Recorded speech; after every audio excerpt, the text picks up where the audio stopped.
Yeah, definitely appreciate everybody for being on. Khalid, definitely a pleasure to have you back for the second installment of the real estate series that you're walking us through this semester. So we'll jump right into it, and I'll pass things over for you to get us started today. All right, cool. All right, good morning, everyone. So I'm about to basically just jump into the next workshop in our series here. So first and foremost, we already started talking about, we talked about changing your mindset, number one, and budgeting. And the reason we're doing a series here, because like there's pillars to this. Like this can't be done through one presentation. If it was, I would basically be super high level about each phase of it. But the reason we're breaking it all down now is to give you as much details as you need and allow you guys to answer or ask any questions. Because I'm gonna make sure I always kind of give you guys the time to ask questions, even as we go through it. So don't be shy. This is an open space, a comfortable space for you guys to really dig in. All right, so I'm gonna jump to the next slide here. So this is just part of the series. We're on the second part here, building and maintaining credit. So we got 2 more to go after this one. All right, so does anybody know what this picture is right here? How about you, Alex? You know? Alex Cardono? You know what this picture is right here? Nah? Does anyone else know what this picture is? And if you don't know what the picture is, can you at least tell me what you see here? My summer house. Okay, I like that. My man got dreams. You can turn that into reality. Never forget that. Anyone else?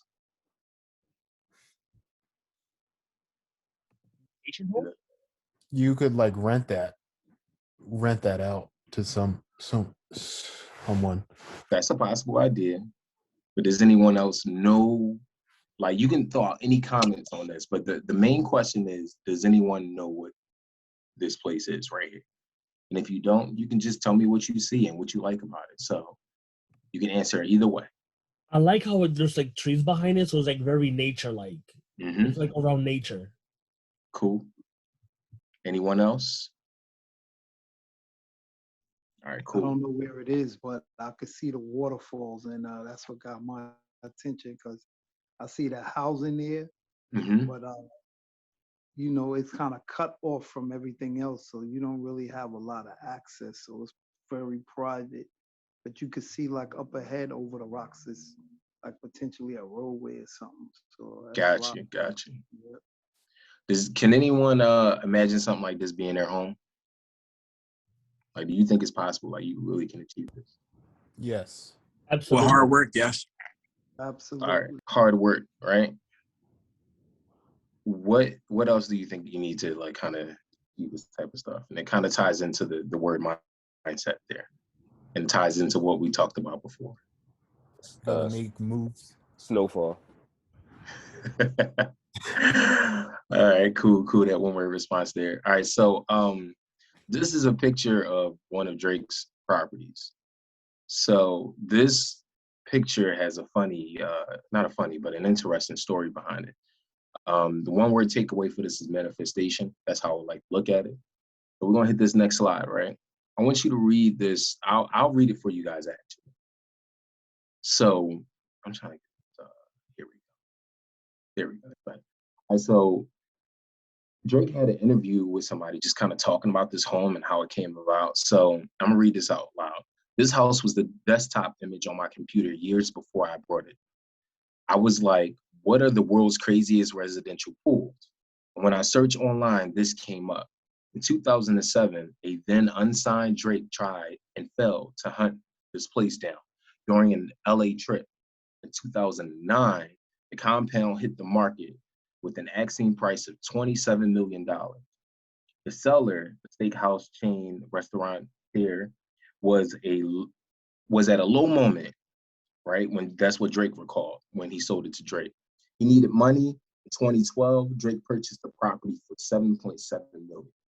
He basically said, I stole it from him, right? I mean, he didn't technically steal it from him, but he bought it at a discount. So the crazy thing I want you to take away from this is like 2007, Drake was aware of this property. He just Googled it, right? Just found some information online and was like, wow, like I just saw something that's pretty cool. I would like to check it out. Like that, it'll be cool if that could be my place, my residence, right? It wasn't until later down the line, he kept this as a desktop image for himself. He was put in a position to where he could purchase this property. So on the last presentation, we talked about mindset, right? How to change your mindset and what you got to do to kind of execute on that. One of my takeaways was I keep my goals in front of me. Like I'm sitting right here and there's a whiteboard above me with all the things I got to keep on the top of my mind. And I got some notes in other places too. But it's just crazy that someone saw something, they wanted it, and they saw it frequently. And they got to the point where they were able to obtain it. So although we taking a step back and thinking about our last presentation, I gotta constantly remind you guys how important the mindset is for you to execute on it, obtaining your first home or even buying multiple properties. So keep your goals in front of you, someplace you can constantly see them, or whatever method you want to use to constantly remind yourself of what your goals is. It can be achieved. You just got to put it in front of your face and you got to execute upon it. So before we move on to the next one, anybody got a comment about that? Anybody think that's crazy? All right, in all honesty, just remember, like, you can execute on anything, but it's all about taking those steps, putting the goals in front of you, and so on and so on. One more recap before we dive into the whole credit situation, all right? So two things I want to talk about on this slide. The first thing is the goals. How many times you revisited your goals? Someone can volunteer now and say something, or you can just be mindful of it to yourself. Because if you haven't revisited your goals the last time we met, maybe it's time you do it. Maybe you have to, set a reminder for yourself or whatever it may be. I see Andre raise his hand. Is that a raise your hand? You want to participate and say anything? Sure. I just wanted to say that I had some goals, and it's like I felt like they're not really goals if you're putting them off. That's how I felt anyway. You know what I mean? Respect. Goals are things you want to strive after and attain. So I started writing down some things that I wanted, that I really felt wanted to get done.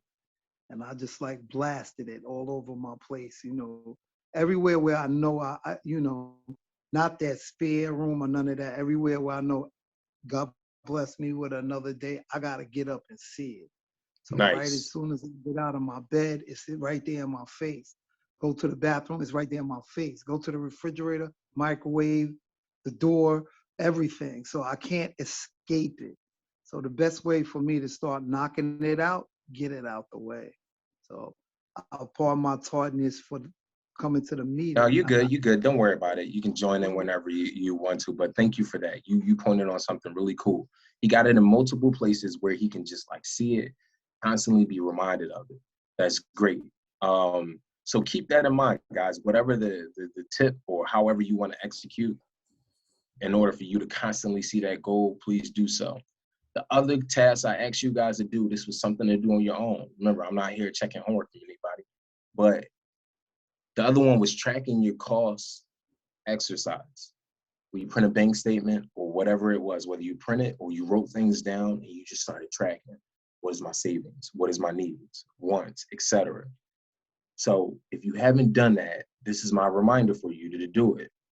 Because what's going to happen is you start to understand all of the money that's coming in for you, all the money that's going out. This is the only way you'll really be able to execute your goals if you understand how much funds you have available. You can't buy a home with no money at all. Even if you find yourself at the closing table not having to put money down, you got to think about it. You still got to pay that mortgage every month. You got to pay repairs when it comes due. So doing this type of exercise now will put you in a position to understand better on how you can purchase a home. So, Actually, next. can I actually say something Someone about got a that? question?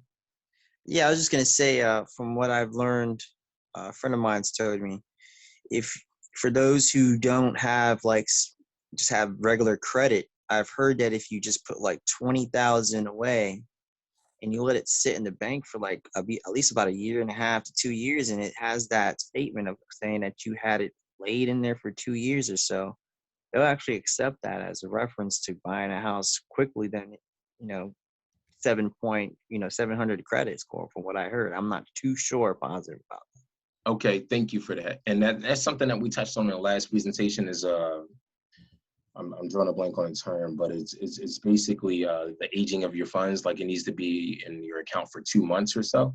That puts you in a position to utilize those funds to purchase your home. As for someone having $20,000 and not having great credit, I can't speak to that because I'm not a lender. But I'm telling you right now, in terms of, if you're going to utilize some funds to purchase a home, you have to age it in your account for 2 months, which means keep it there 2 months, and then the lender will use that as a determining factor on whether or not you can afford the down payment. So thank you for that. Thank you for that comment there. So now we're about to get into the topic at hand today, and it's credit. So I wanted to start here because in order for you to understand your mindset on how you look at things, you got to kind of look at your past a bit, and also kind of like, what you've learned over time or in this present moment, what you're aware of that makes you feel a certain way about a topic or an idea. So if anyone can answer these questions, we can take volunteers. It'll be great. But I'm gonna start with myself when it comes to credit. So how does your family view credit? When I was coming up, the concept was don't have too many credit cards because, like, it's basically kind of bad to open up a bunch of credit cards. That was a mindset. Using cash was the best way of going about executing transactions. And it was just like this fear as it relates to credit. But my own perspective today is different. It's about how you manage it, how you leverage it. Because if you find yourself having to use it one way or another for whatever it may be, purchasing something, like, say, for example, this month I'm going to purchase a bunch of things on my car, and I may have charged like $1,500 or so. And then I know that at the end of the month I'll pay it. Then it's okay to leverage that credit card as long as you're disciplined about paying it back. But I also use a credit card as a tool because I can rank up on points. So in my past, from like the perspective that I built for my family, it was kind of viewed as avoiding credit. It's not as good as it seemed, but I today see it as a tool. So that's my perspective. I wanted to know anyone else is interested in sharing their perspective on credit. I can share mine. My view on credit growing up was, I was always told by my parents, it's something that you can easily mess up, but not easily fix. So it's something that my parents, before they started getting ownership and stuff like that, using their credit to utilize tools, that they told me kind of to stay away from. And then when I got older, I realized that, again, it's something easy to mess up and harder to fix, but it's also, like you just said, a tool you can use to achieve things that you want and things that you didn't imagine yourself having. So even like to piggyback off of what you said too about that house or manifesting stuff, like when my mother was living in North Philly, she used to drive around Cheltenham Township at houses she couldn't afford in order to tell herself she one day lived there, and now she does. So like I said, my perspective on credit right now, being an adult too with a family, is definitely something you have to be responsible with. Something that you can use to achieve your goals and achieve your dreams. And once you get it to a point that you like, or that it's that you actually have a good credit score, you have to maintain it and you have to work to maintain it. It's not something that just stays there just because. So that's my view on credit. Nice. Thank you, Corey. Thank you. Anyone else before we move on? Yeah, I got it. The way my family views credit, it's almost like a joke. Growing up, kind of like what Corey said, they taught me that it's important and it's easy to mess up, but my family, they see it as a joke. My mother had multiple, like, she orders from Finger Hut, Rena Center, like, she's opening all these different credit accounts with these people, and then at some point she would never like pay them off. And I have other family members who at one point had 10 credit cards because they had such an addiction to gambling that they needed to spend more money. And I messed up my credit by doing something stupid when I was younger, but now I know that it really is important and it's not a joke. So from seeing my family mess up their credit and seeing how they view it as a joke versus a tool to actually get what you want as it goes, as it gets bigger and you can reach your goals, that's how I see it versus how they see it.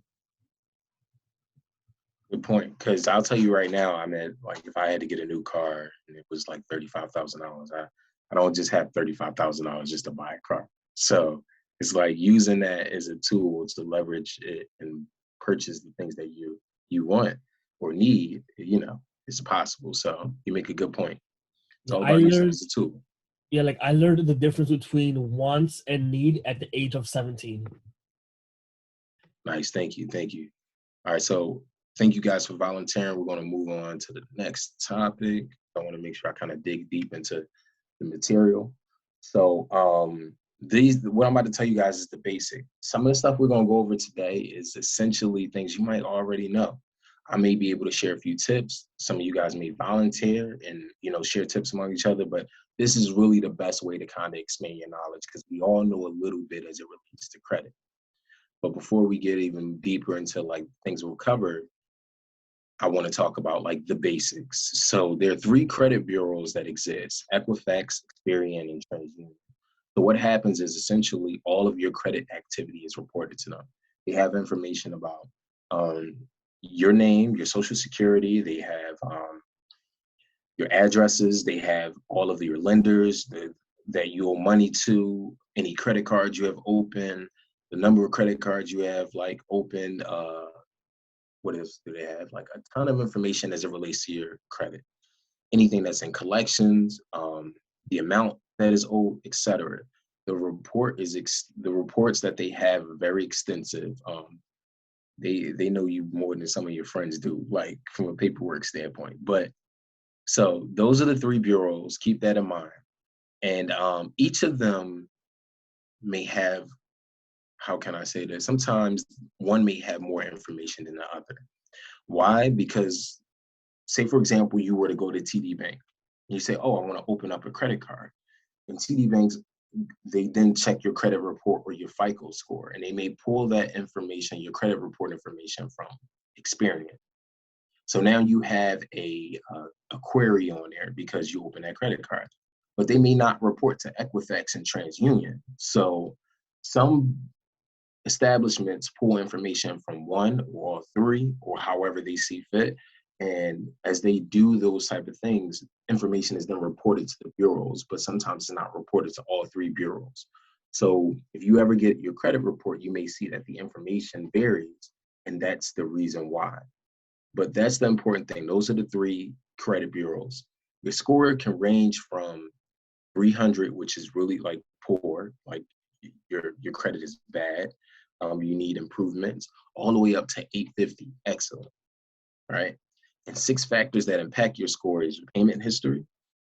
And we'll go into each of these 6 factors: your payment history, your credit utilization, derogatory marks, age of your credit history, total accounts, and hard inquiry. So just wanted to put the high level, the basic information out there before we kind of dig deeper into each of the respective sections. Do anybody got questions on this slide here? Yes. Sure. I always hear about credit score. Well, it might be a question I might have to wait on, but I always hear about credit score. What's the difference between your credit score and your credit rating? Yeah, like in your credit rating, I think you might be referring to FICO, right? I'm not sure. I heard that term before. I don't know what FICO is. So your credit score is basically the score that each of these guys these organizations may have, the bureaus. So Equifax may say 700, Experian may say 750, like 730, TransUnion may say like 710. So they are tracking, and just like I mentioned earlier, establishments may either get information from them.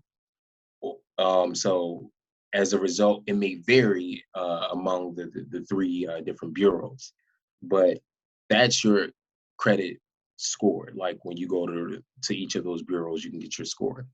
Then there's something called FICO scores. Now, there are multiple FICO scores that exist, and different establishments use different FICO scores for various reasons. One may talk about credit card activity, another may talk about like your loans, so they could factor in like your home loan, your student loans, your car loan, etc. So each of them may vary, but there are FICO score numbers.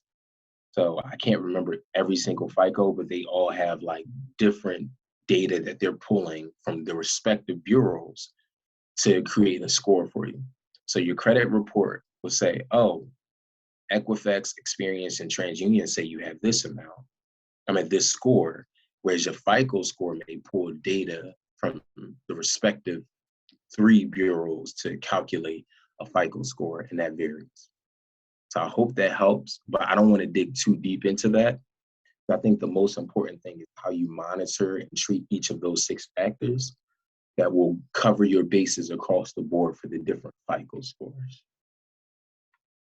All right, so monitor your credit. This is super important. There's a website out there where you can get free credit report once a year from all 3 bureaus. So you will see there were information on all 3 bureaus. And what I think is great about that is it kind of keeps you on your toes. It's like, it just gives you a feel for what's out there. Because you may pop onto, for example, you may look at your Experian report and you're like, oh, I'm doing great. Like my score is on point. But then you may look over to TransUnion and they got collections over there. You think to yourself, why is something in collections when I am constantly paying on time, taking care of my debts and my bills? So it's very important that you check all 3 at least once a year. You can do it more frequently. That's up to you. So you can get all 3 reports there from that website. The thing I like about what I like about that report that they provide is this give you the opportunity to check, like, is all this information being reported appropriately about me? And I think that's very important because if something is wrong, you have the right to dispute it. You can either go through one of the 3 bureaus' websites, the Equifax, Experience, or TransUnion, wherever you may see a discrepancy at. So you may see on your Experian that you have collections. And you're like, I always pay my bills. And what you would do is reach out to Experian and dispute that item. You can dispute anything on there that's incorrect. So keep that in mind. Get your free credit report. See what's going on in there. If anything doesn't make sense or doesn't look right, dispute it. Clear it up. Because the more that you're on top of this, the better you're off with your credit score. Another thing is when it comes to monitoring, you can use different applications. So, for example, I have a credit card at Wells Fargo. When I log on to there, they actually allow me to get free credit monitoring services. All I got to do is go in and accept it and say, oh, I approve them sending the information to me. And I literally can pop on right now and see what my FICO score is that Wells Fargo maintains. So check your bank accounts application tools, whether it's on your computer or your phone. Also, whatever ones you have credit cards, they actually have tools in there that allow you to track and monitor your credit. Another one is Credit Karma. So the cool thing about Credit Karma is it gives you 2 scores and it's free. So I use that as well. So like if I were to pop into my Credit Karma now, I forgot which 2 they report on. Pulling up. So they report TransUnion and Equifax, right? But they don't report Experian, right? So we want to make sure that we got coverage for all 3 of them, right? So remember, Credit Karma covers this, Equifax, and TransUnion. That's cool, but you want to make sure all bases are covered. So you may have to go through the Experian website to get that, or you can leverage the report I got up here. No matter how you do it, and I got other examples there, just make sure you have some way of monitoring your credit score. You want to stay on top of this stuff because when you're ready to buy that home or you're ready to buy a car, whatever it is, whatever big purchase you want to make sure that your score is on point. And when you get there and start signing papers, you get a good rate. So that's that on the monitoring your credit. Does anybody got any questions about that area right there? Because I'm sure some of you guys use some of those tools now, actually. I do have a question for you. Sure. You know how, like, I know how checking your credit in some instances can impact your score. With any of these applications, do any of these applications impact your score when you check your credit? So it's good you said that. That's something I'm going to cover later, but it's a good question to answer now. With those applications and tools and stuff, you don't get what's the name? Like, you don't get penalized, or it doesn't impact your credit score by having those tools. It gives you the information you need. You can leverage it.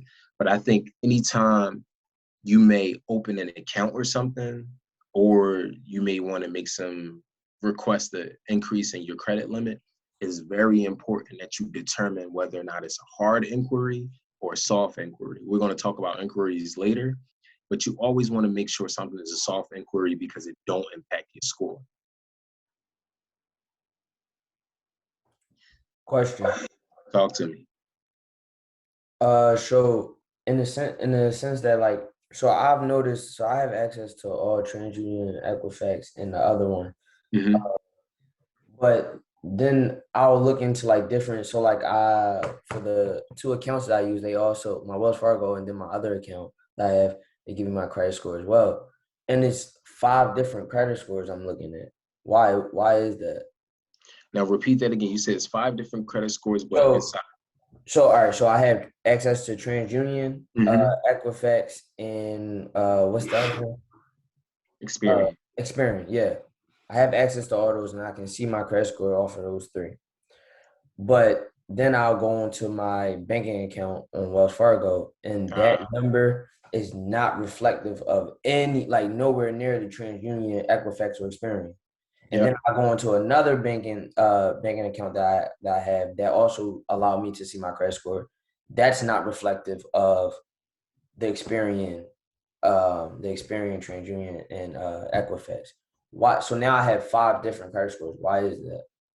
All right, so that's a good point, because that touched on what we with the difference between your credit report and your FICO score. So I just Googled something really quick. So there are a ton. I don't even want to say this number because I wouldn't want to make sure I validate it. But what I'm seeing right now is there's a large number of FICO scores out there. And each FICO score may be used by different companies for different reasons. So if you were to go to your car dealership, they may have a particular FICO score they like to use because they want to check.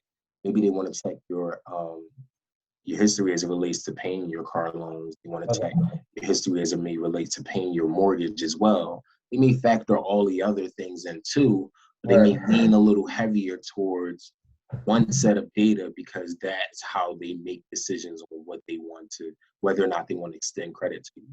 Right. So that's a really good point, because like I'll look at my Credit Karma now and it'll say 2 scores, and I may go over to the Wells Fargo app and it may say another score. Right. So it can vary.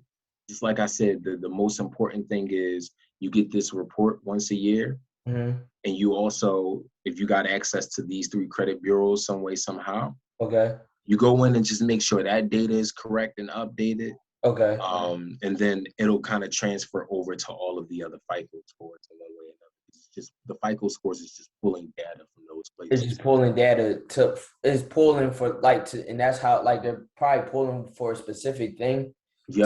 And then that's what's making that score on the private company. Got you. Okay. But it should, I like to say it like this, it should be in range. Sometimes when it's not off range, when it may be off range because it has not pulled in the most recent data for one particular area. So that's something to keep in mind.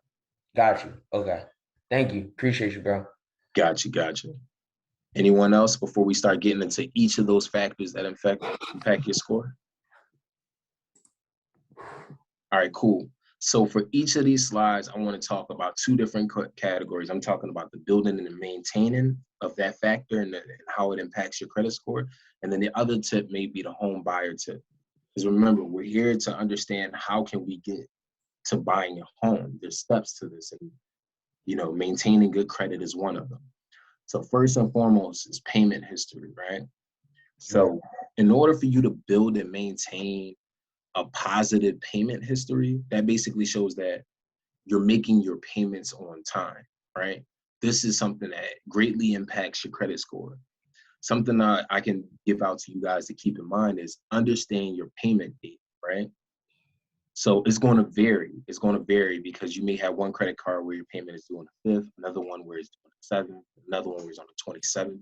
Whatever it may be mindful of those payment dates. And what I like to do to kind of stay on top of everything is I like to do automatic payments, but I do the minimum, right? So say, for example, like back to the example I said earlier, I may charge up a credit card $1,500 just for whatever reason, right? And let's say, for example, my bill was due at the end of this month on the 30th, but I got my automatic payment set up on the 27th, right? I'm at, like, let's just say that I wanted to pay everything off on the 30th, but my automatic payment is on the 27th. So when that automatic payment date comes around, they may just, boom, directly withdraw $50 from my account, right? The good thing is it's paid on time and I won't get penalized for it. But I know that when the 30th come around, I'm gonna pay off the rest. I'm gonna put up the $1,450 to pay it all off and I'll be good to go. So then by that point, like everything is just paid off. So even though you may have in your mind that, oh yeah, I'm gonna make a payment, I'm gonna make it a large payment this month, I still want you guys to get into executing the step of having automatic payment set up. It will save you when there are times you may forget.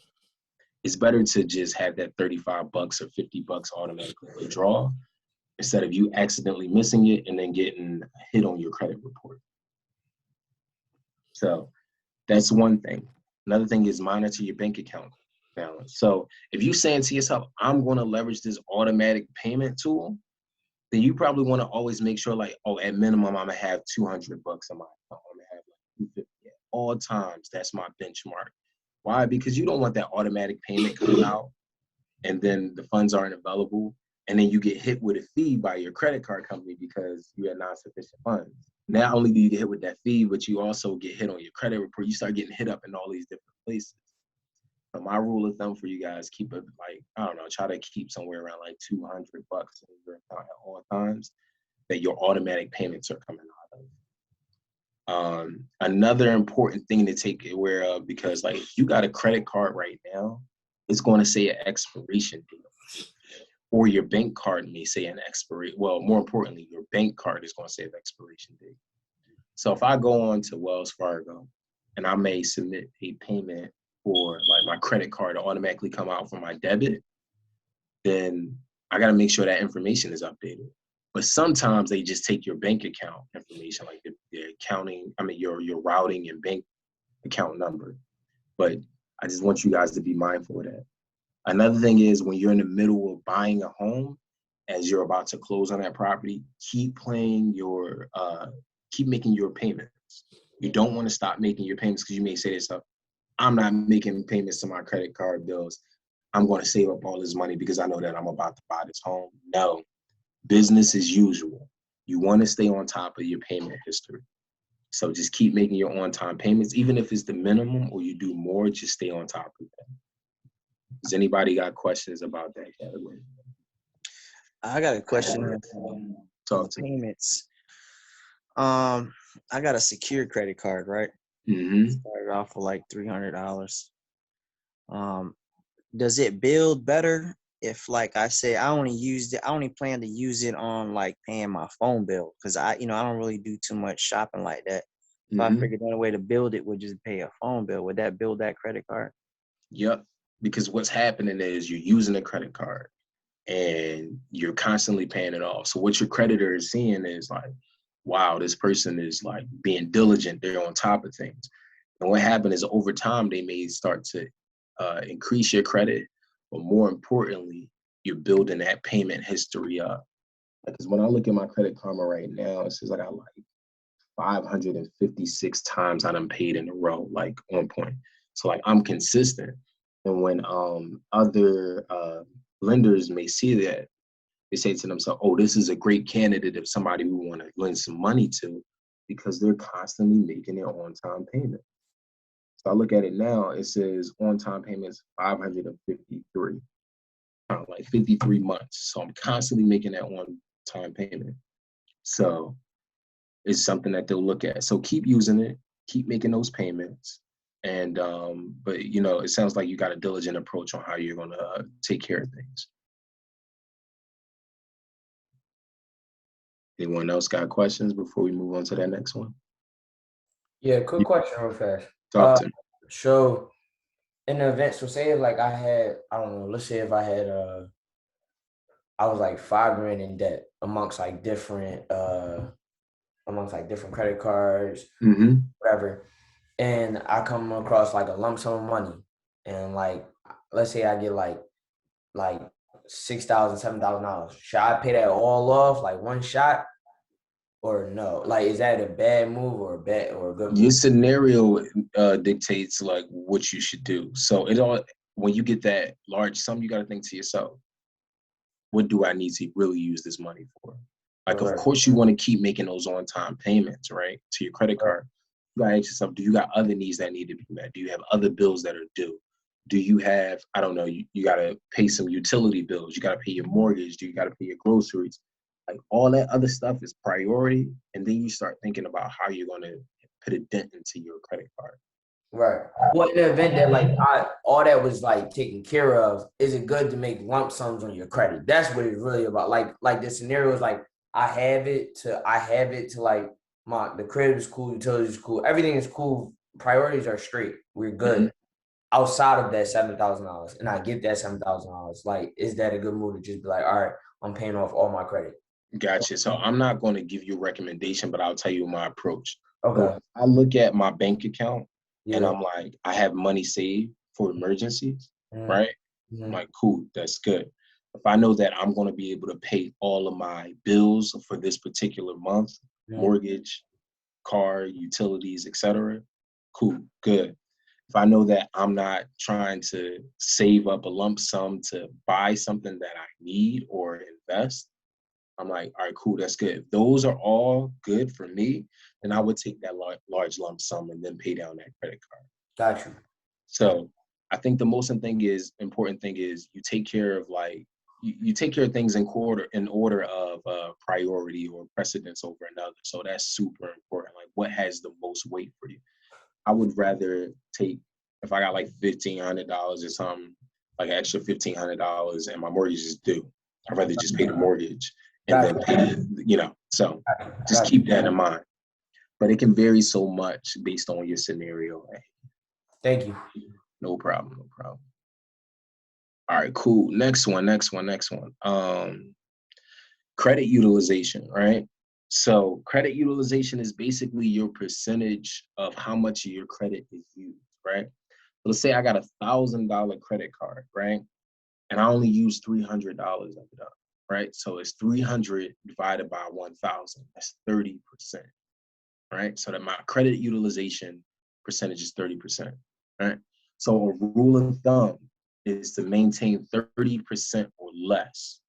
Why? Because when you start going over that 30% mark, what happens is it starts having a negative impact on your credit score and it starts going down.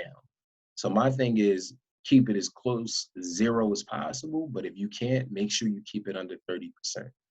Sometimes you may have to go over that 30%. I don't know what everyone's scenario is, or maybe one emergency that came up, whatever it may be. But keep in mind that 30% should be like your rule of thumb. We got Andre. You got a question? Yeah, I wanted to touch back on something you said. When you're making a payment to pay, make sure that you pay above the minimum. When you do that, does that cut into the interest that they charge you on the credit that you're using? That's a good question. I mean, that's a good comment. And I'm going to take a step back to this previous slide, right?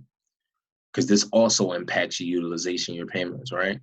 So when I was telling you guys to set up that automatic payment to be a minimum, what I was saying with that example is I want you to be in a position to always make an on-time payment, right?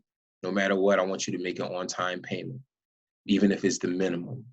But in that example, I also said I may charge a credit card for like $1,500 for various different things, right?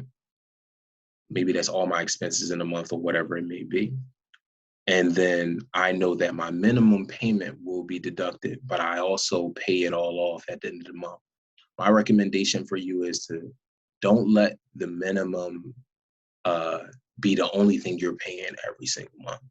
There may become times when you only can pay the minimum for 1 month, but the goal is to keep that percentage of what you paid off to the highest you want to go is like 30%, but your goals on how you manage your credit will vary based on your situation.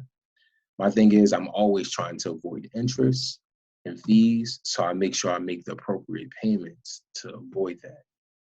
So you're right. You want to pay more than the minimum because it'll eat away at the principal that is owed for that credit card, and it'll also eat away at the interest that you may incur. So don't just pay the minimum. Have it as a benchmark as your safety net, but always strive to make a larger payment to keep that credit percentage, the utilization percentage down as low as possible. So that's a good comment. Thank you for that. I did it purposely because by the scenario you gave, I want people to understand that they don't just give you credit is basically using money that you don't have at the moment or you may not have. And I just want people to understand they're not letting you do it because they like you. They make money, and the money that they make off of it is the interest. Yep, interest and fees. That's how credit card companies make their money. And then there's other ways that they're making it as well. So thank you for that. That's a good add-on. Now, another thing about credit utilization is so every 6 months, this is optional. It's not something I'm like recommending, but it's just like an idea that you can execute. You can increase your credit that you have available on your card. So if it's $1,000 on your card, you may go to them and ask like, oh, is it possible to increase it? But if you were to request an increase, you got to make sure that it's not hard inquiry, right? So what happens is when you go from like 1,000 and you may go to so you may go from 1,000 and then you may go up to like 1,200 or so. What that happens is it increases your available credit, which is this part right here. And now it reduces that percentage, right? It's all back to fractions. You increase that denominator, then the fraction itself, it gets smaller for your credit utilization, right? So if you decide that it's something that you're interested in doing or want to do, it helps your credit score, but it doesn't mean, oh, it increased, I'm gonna run up the bag on this card. No, you don't want to do that. Like, you don't want to use it all crazy. You basically want to just use the credit card for your needs, but it's okay to increase your amount from time to time because that also helps your credit score. But make sure they are not going to do a hard inquiry. That's the most important thing. And the home buyer tip. So if you're in the middle of looking for a home, do not drastically increase the usage of your credit, right, prior to the closing. Because what's going to happen is, say, for example, you're like, oh, I'm about to go and submit an application, but prior to get a home, but prior to that, you was using your credit cards a lot. What's going to happen is that's going to impact your score. And also your lender will look at that and determining how much home you can afford. We're not going to go super deep into that topic. That's for the next discussion. The next presentation, but I want you guys to keep that in mind.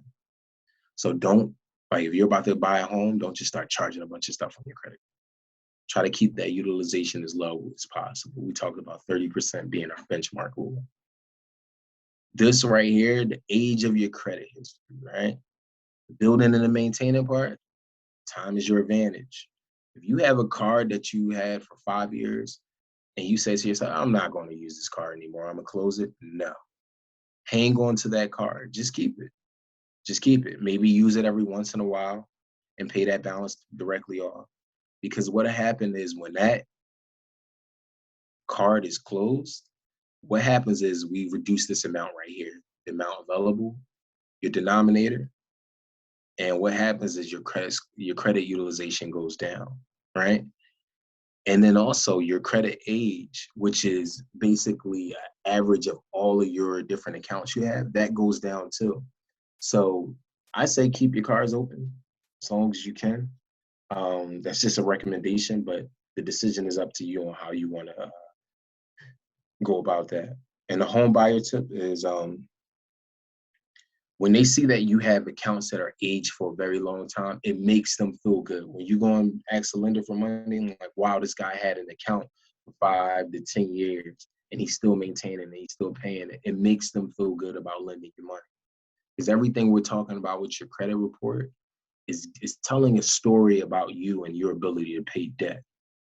And that's what you need when you go and look for a lender. Right? So the next factor is inquiries. We talked about this. It's your soft inquiry, and then it's your hard inquiry, right? So your soft inquiry is just a company going and checking your number, right? They may be able to get that money, that information, and it does not impact your score. But the hard inquiry is they're pulling that information as well, but this is something that will impact your score. So you kind of try to keep that, how many times you get that inquiry pretty low. Use it for big purchases, your car, your home. Maybe you want to open up another credit card for whatever reason, but spread that out over time because those inquiries stay on your account for 2 years, your credit report for 2 years. So you want to just do these inquiries when you can or when it's really necessary. Other than that, just, you know what I'm saying, you just maintain it. You're just keeping the current cards and you're making your payments or whatever it may be, but do not request a bunch of inquiries all the time. A tip for you guys is when you're sitting down with different lenders, you may say to yourself, I don't know what lender I'm going to use yet, so I'm going to shop around. I'm going to call different lenders. And they may say, oh, okay, can we have your social security number so we can get your credit score? No, just go into one of your tools and be like, hey, this FICO score says this, or this credit report says this. Based on that information, can you tell me what my rate would be? What type of fees I would have to pay for closing on a property, right? Don't just be so quick to give up that credit score because they got tools that they can use where they can just input, okay, this person got like a 750 score. This is the rate they would get. And you may say, oh, okay, I like the rate here. And then you may go to another space and say the same thing. My score is 750. I don't want you to pull my credit. Can you let me know what the scenario would be for me in terms of my interest rate? So shop around when it comes to that, finding that lender, getting a good rate for yourself. You want the best rate possible for your mortgage, for your mortgage. So quick, I see we got Ed. You got a question, bro? Real quick, can we talk about like how long hard inquiries stay on your credit? Yeah. Earlier, I was saying that they stay on your report for 2 years. That's like the rule of thumb that I've been seeing, and I've even seen it on my credit reports. It'll stay on there for 2 years, and then it drops off. All right, cool. My bad. I was doing something earlier. Thank you. It's all good. It's all good. And it's cool that you ask those type of questions because someone probably missed that earlier. So it's like an opportunity to drill back into it again. Was somebody else that had a question? Because I kind of had a follow-up to Ed's question. Go ahead. So with the hard inquiry being on your report for 2 years, how long should you try to space them out if you really needed to get multiple hard inquiries within that time frame? So like I bought a house this year and then say I wanted to get a car or something the following year or another property. Like, so how long should I space out when I need to get hard inquiries?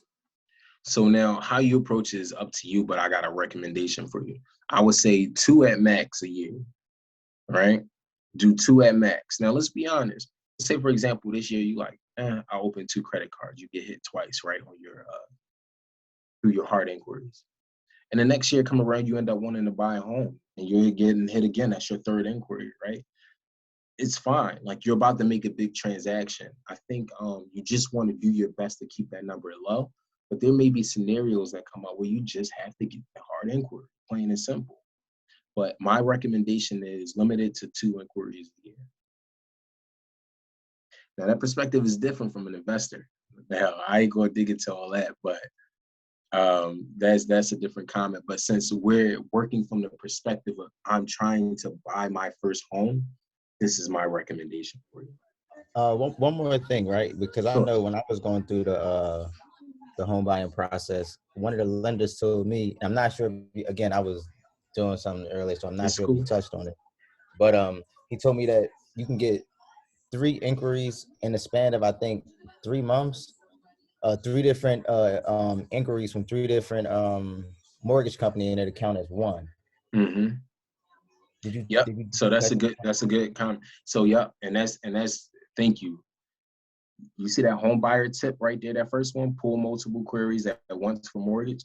So say hypothetically, you may say to yourself, or a lender is like requesting you to do it, and you're like, yeah, I'm okay with doing it. You can do multiple queries around like a tight window. I think it's around like 25 days or so. And then what happens is when it hits your credit report, it will count as one, because it's basically saying, oh, this person is shopping around for rates for this one particular transaction. And the same thing happened for me when I was looking for when I went to lease a car. I got hit multiple times because the Toyota dealership basically ran it through a few different places that they have internally, but it didn't have the impact that I thought it would have on my credit report, because how the credit bureaus see it is this person is shopping around for a product to make a purchase. So you keep it in that tight window, keep the number low still, but yeah, that it has a less impact on your credit score. So good one. Thank you for that. All right, cool. Let me see these two. So the other 2 categories, the total accounts. This has a low percentage on how it impacts your credit score. I think the important thing to keep in mind is it's good to have like diversity of accounts, like different accounts you want to have, your credit card you want to have, your mortgage, your loan payments, or whatever it may be. It's just makes the lender feel a bit better, because if a lender sees that you're only making credit card payments around like 30, 40, 50 bucks a month, then I'm like, what's this person's ability to make larger payments per month, right? When you got that diverse set of accounts set up, it gives them more. Remember, this credit report is just telling a story to the lender, your lender that you're going to use to buy your home, what type of borrower you are. So the better picture you can paint, the better, right? So diversity of accounts is cool. I don't want to dig into this because I think it's very important that we dig into this on our next topic. The DTI is basically determining your amount, your debt to income ratio, the amount that helps in determining how much home you can afford. So just notice one thing, quick tip for you. So say, for example, you got like 2 different credit cards and a school loan, right? So the 2 of those credit cards, one credit card, you got to pay a minimum of 30. Another one, you got to pay a minimum of 40. Another one, you got to pay a minimum of 50. And then you also have your school loans where you got to pay $100, right? So when you go to your lender and that's your only debt, they're going to add all that up and they're going to say, okay, cool, this is how much they're already paying a month. And then they're going to factor in other things like how much you bring home from how much you make at your employer a month, plus how much you make at your employer a month, plus how much you're paying all these lenders. That together, they'll determine your debt to income ratio. Well, yeah, your debt to income ratio, but that's something we'll dive into more later. And this ties into your total accounts. So it's okay to have multiple accounts as long as you're paying them on time. And that's all that matters. So we're going to dive deep into that on our next section. All right, derogatory reports is another important thing. Pay your debts on time. I can't stress that enough.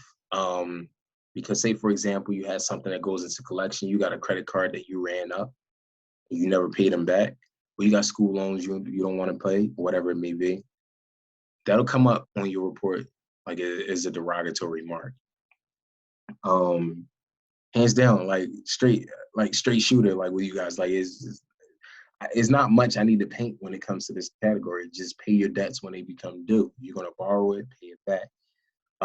These type of marks can stay on your report for 7 to 10 years, right?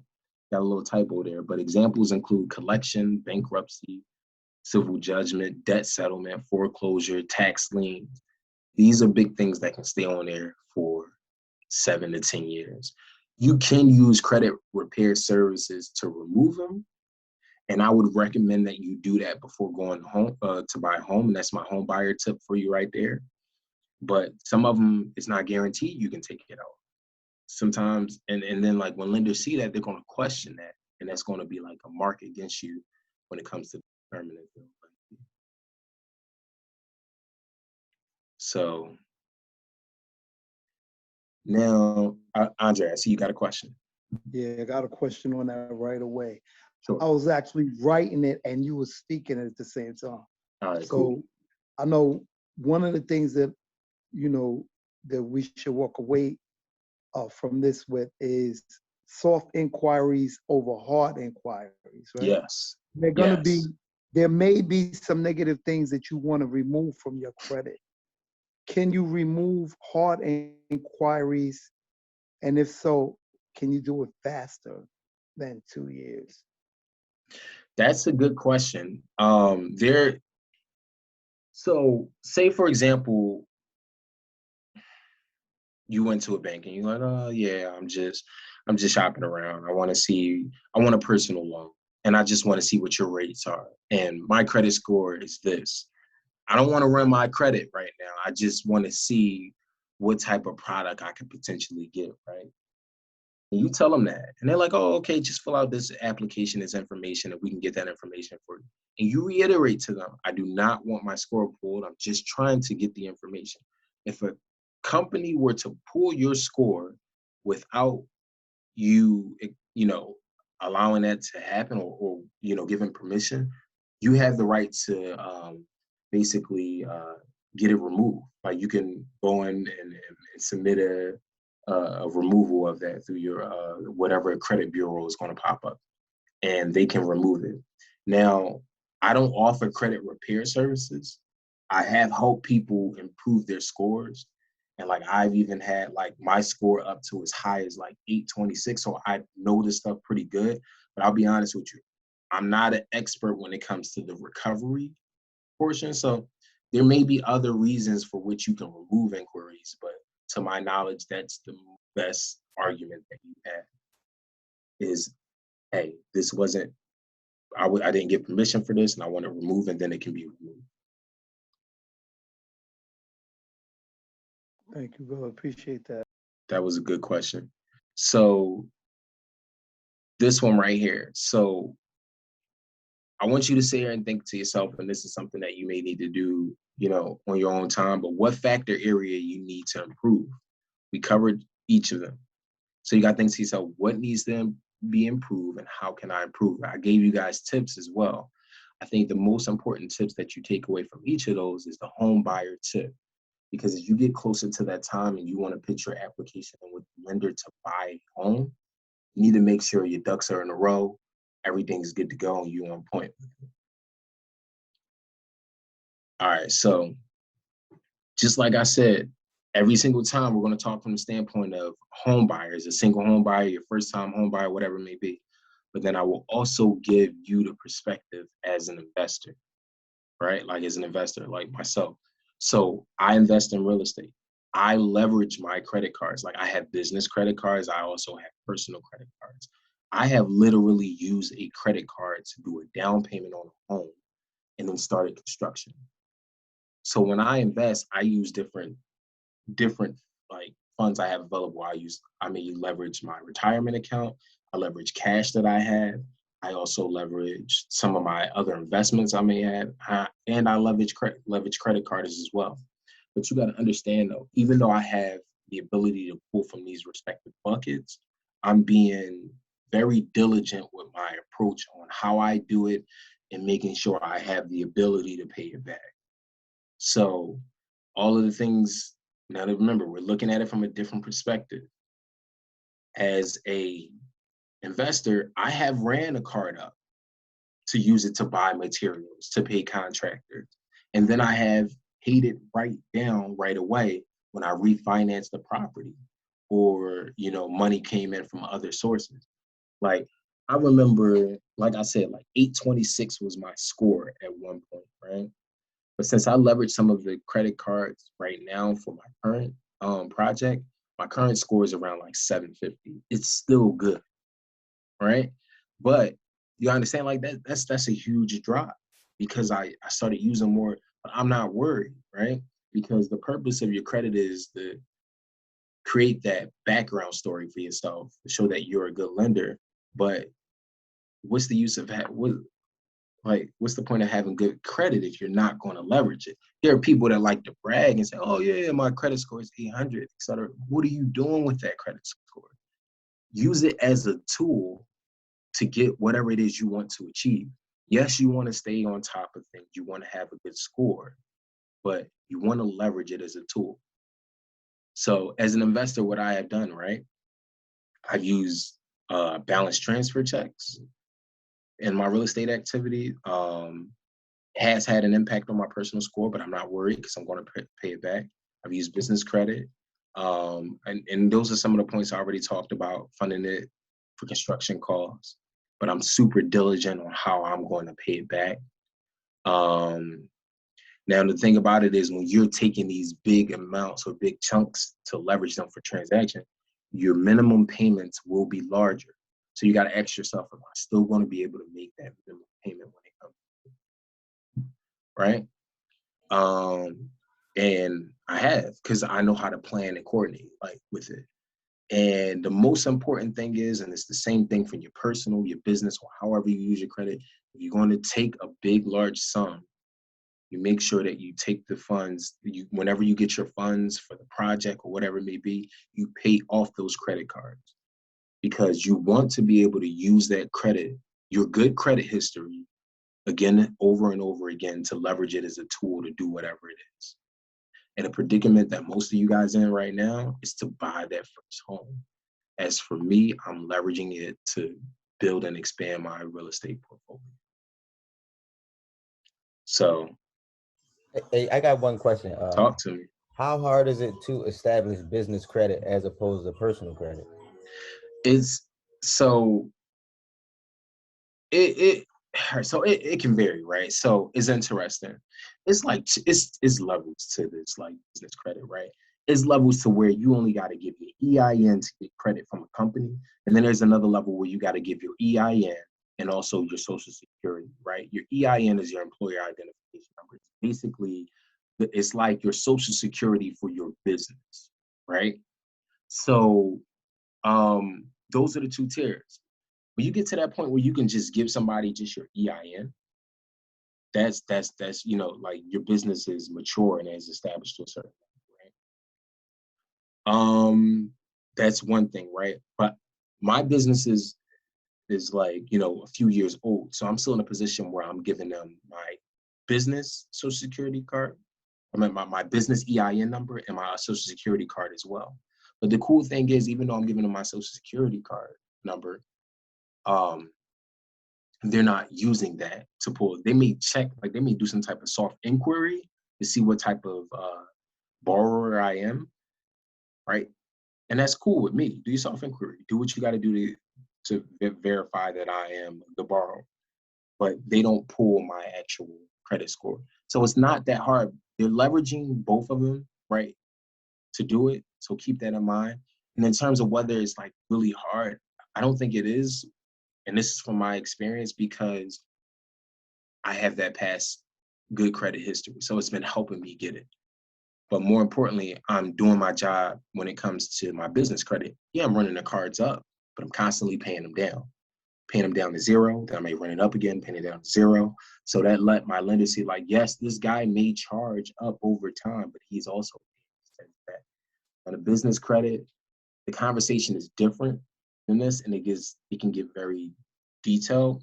But the easiest way is to start your LLC, hold it over time, open a credit card for that business whenever you want to, use that business credit card, pay it off, use it, keep using it, show that good history for your business. And then it's not that hard from there. But remember, they are going to leverage some of your own personal information. So. And right, like, because that was my biggest thing is like, I mean, I got a business, right? Mm-hmm. And my biggest thing is I want to use the business and kind of leverage the business as opposed to using my own personal credit. Yeah. And I was trying to like kind of shy away from like merging or intertwining those two. But I mean, like you said, I guess if I had to kind of just use my personal as just like a buffer, just so I can be able to establish something, I mean, I guess it's a good idea to do that then. Yep. And it definitely is. So I feel like, you know, you can reach out to me. We can have a more in-depth discussion because I got some content like I can share with you or like introduce you to some resources that may help you with figuring this out. Okay, I appreciate that. Because that conversation can get super deep. So. All right, bet. Appreciate that. No problem. Anybody else got a question? Yeah, brother. My last question is, what, you know, sometimes you may have like a credit account with different companies, and then they'll send you out a warning via email or what have you, saying they had a data breach. Can data breaches from different companies you have a credit account, can that negatively affect your credit? So that's a really good question. So it may temporarily impact you, right? So because I got to walk you through a scenario to see how it can, right? So hypothetically, say for example, there was a data breach, right? And the hacker got access to your particular information, and they may have went off and did open accounts or did whatever with your, right? So the good thing is now, like, the company that got breached would know that you got breached. I mean, that your information got breached. Even if it didn't, let's say, for example, you're looking at your credit report and something comes up and it doesn't make any sense. When you report to one of the credit bureaus, this is not my account. I never opened this up. I never did this transaction, whatever it may be. It gives you evidence to prove that that item can be removed. So don't be too concerned about that. I think the most important thing is monitoring it. If that breach occurs, just make sure you can, like, that's your time to, like, yo, antennas up. Like, I really need to monitor it a little bit and just be on top of things. But don't let it stress you out, because more importantly, that company that got breached will also provide you monitoring services. That's one of the things they have to do. There's laws and regulations that go behind that. I'm not going to go into that because that's too deep for this discussion. But they're responsible for reporting that information and also providing you resources to make sure that you're able to monitor your credit.